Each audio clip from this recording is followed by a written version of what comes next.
بسم اللہ الرحمن الرحیم۔ پاکستانی مدارس کو اللہ تعالیٰ نے یہ اعزاز بخشا ہے کہ یہ دنیا کے بہترین تعلیمی ادارے ہیں۔ یہاں کا تعلیمی نظام دنیا کے بہترین نظاموں میں مانا گیا ہے۔ مدارس کا ڈسپلن، مدارس کا فری ایجوکیشن اور مکمل فری سہولیات دنیا کے کسی بھی ملک میں اس قدر بڑے پیمانے پر نہیں ہے۔ ساتھ ساتھ اللہ تعالیٰ نے پاکستان کے مدارس کو یہ اعزاز بھی بخشا ہے کہ دنیاوی تعلیم کے لیے لوگ یہاں سے باہر ملکوں میں جاتے ہیں، لیکن جب بات دینی تعلیم کی آ جائے تو پاکستان کے مدارس کا نام لیا جاتا ہے اور لوگ اپنے بچے یہاں کے مدارس میں بھیجتے ہیں۔ پاکستان کے مدارس میں پوری دنیا سے طلباء آتے ہیں اور علم حاصل کر کے واپس اپنے ملک میں جا کر اسلام کی خدمت کرتے ہیں۔ یہاں کے مدارس میں امریکہ سمیت سعودی عرب اور دیگر ممالک سے طلباء آتے ہیں۔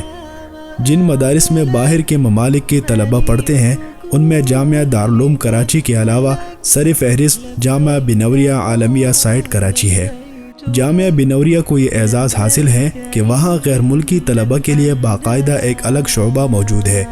غیر ملکی طلباء چھوٹی عمر سے لے کر بڑی عمر کے بچے یہاں تعلیم حاصل کرتے ہیں اور ان کی پوری نگہداشت اور مہمان نوازی جامعہ بنوریا کی طرف سے کی جاتی ہے۔ جامعہ بنوریا میں 800 سے زیادہ غیر ملکی طلباء پڑھتے ہیں۔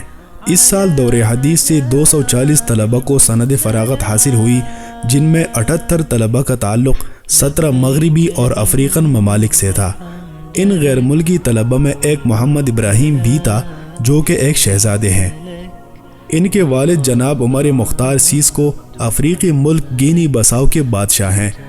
دیکھیے، یہ بادشاہ بھی داد دینے کے قابل ہے کہ اگر وہ چاہتا تو اپنے بیٹے کو کسی مغربی ملک میں بھیج کر کسی اچھی یونیورسٹی میں بھی داخلہ دلوا سکتا تھا، لیکن اس نے دینی علوم کی خاطر اپنے بیٹے کو پاکستان بھیجا اور آج وہ ماشاءاللہ عالم بن کر یہاں سے رخصت ہو کر اپنے ملک روانہ ہوا۔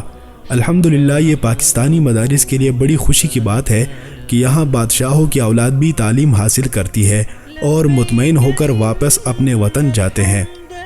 اگر آپ بھی چاہتے ہیں کہ آپ کا بچہ عالم بنے تو دیر مت کرے۔ رمضان کے بعد مدارس میں داخلے شروع ہوتے ہیں۔